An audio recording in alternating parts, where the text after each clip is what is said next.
जीवनातील सगळं टेन्शन, सगळ्या चिंता, सगळं दुःख संपून जाईल. फक्त 5 मिनिट शांततेत मन लावून हा व्हिडिओ ऐका. आपलं दुःख प्रत्येकाला सांगत बसू नका, कारण प्रत्येकाकडे मलम नसतो, परंतु प्रत्येकाकडे मीठ मात्र नक्की असतं आणि ते तयारच असतात तुमच्या जखमेवर मीठ लावायला. आयुष्यात असं जगा की तुम्हाला कमी लेखणारे लोक एक दिवस तुमची ओळख सांगत फिरले पाहिजेत. आयुष्य हे गरजेनुसार चालत असतं. थंडीमध्ये सूर्याची आपण वाट पाहतो आणि उन्हाळ्यात त्याच सूर्याचा आपण तिरस्कार करतो. ज्यावेळी माणसाच्या खिशामध्ये पैसा असतो ना, तेव्हा तो विसरून जातो की तो कोण आहे, आणि खिशामध्ये पैसे नसतील तेव्हा लोक विसरतात की तो कोण आहे.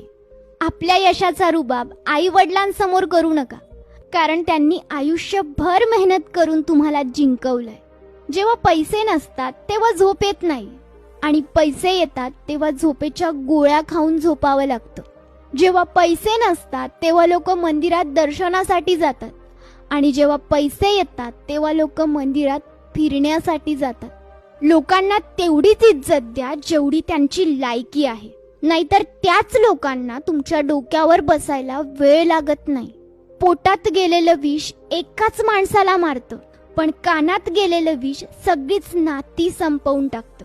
कुणाची गरिबी पाहून नातं तोडू नका, कारण गरिबाच्या घरी जितका मान मिळतो तितका मान श्रीमंतांच्या घरात मिळत नाही. जोडीदार गरीब असला तरी चालेल, पण चांगला असावा आणि तुमचा आदर करणारा असावा, कारण गरिबी हटवता येते, पण वाईट माणसासोबत आयुष्य घालवणं खूप अवघड होतं. शांत राहणं सगळ्यात चांगलं असतं, पण असं शांत राहणं काय कामाचं जे तुमचं अस्तित्वच संपवून टाकेल. शांत राहणं तुमची ताकद पण आहे आणि कमजोरी पण आहे. फक्त तुम्हाला एवढं कळालं पाहिजे की कधी शांत राहायचंय आणि कधी बोलायचंय. जर कुणी तुमचा वापर करून घेत असेल तर ह्या 3 गोष्टी नेहमी लक्षात ठेवा.